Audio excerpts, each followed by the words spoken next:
Hi everyone สวัสดีครับสวัสดีทุกคนนะครับพบกับช่องหมอยาแพ็กจีวันนี้ก็จะมาสอนการพับนกนะครับขั้นตอนแรกนะครับเตรียมกระดาษเป็นสี่เหลี่ยมจัตุรัสนะครับหลังจากนั้นนะครับพับกระดาษโดยจับมุมของสี่เหลี่ยมเนี่ยประกบกันแบบนี้ก็จะได้เป็นสามเหลี่ยมนะครับคลี่กระดาษนะครับแล้วก็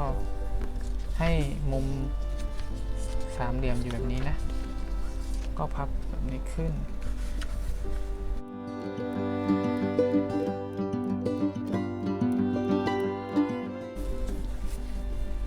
ก็เห็นมุมตรงนี้ไหมนี่ครับให้พับลงแบบนี้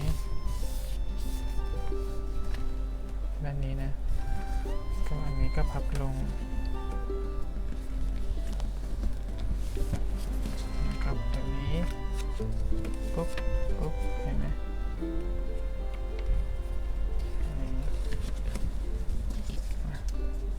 พอได้แบบนี้ปุ๊บทำแบบนี้บึงตรงกลางเลยประกบให้เป็นแบบนี้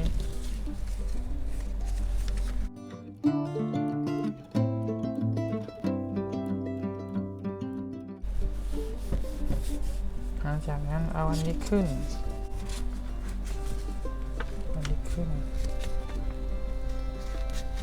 เอาด้านนี้นะครับประกบกับตรงนี้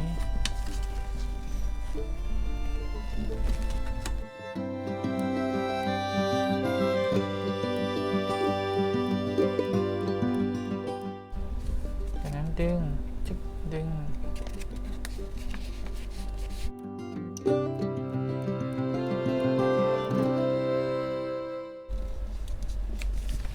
ปุ๊บ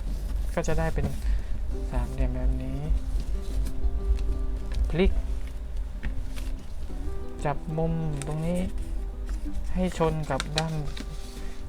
ตรงนี้ด้านบนชนกันเลย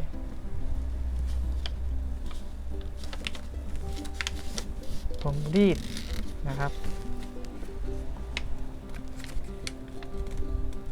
ขอบนี้มาชน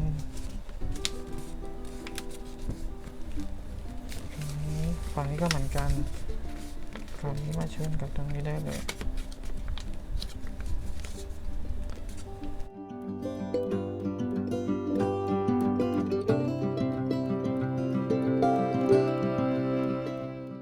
เก็บ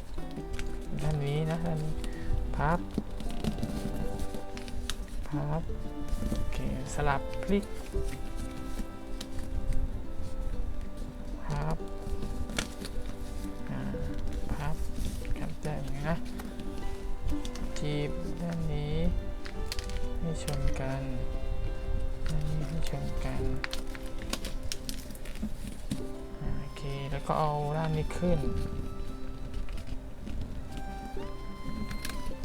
สลับด้านนี้ขึ้น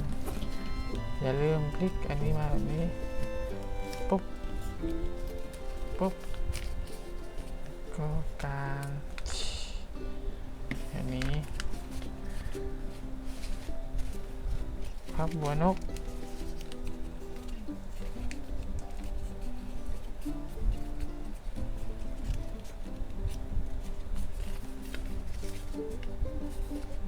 โอเค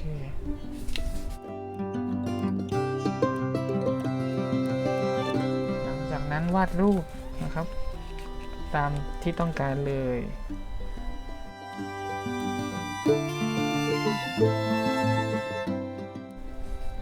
ก็ลากเหมือนเป็น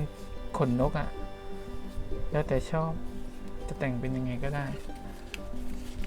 อันนี้แล้วแต่บางคนก็อาจจะไม่แต่ง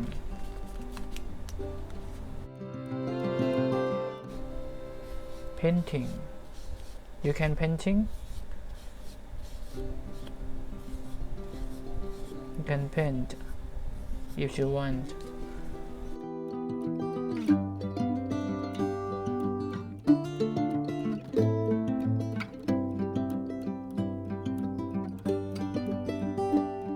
ตานก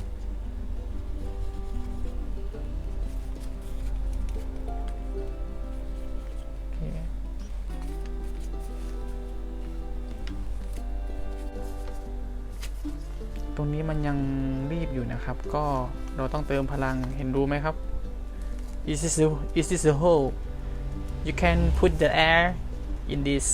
this side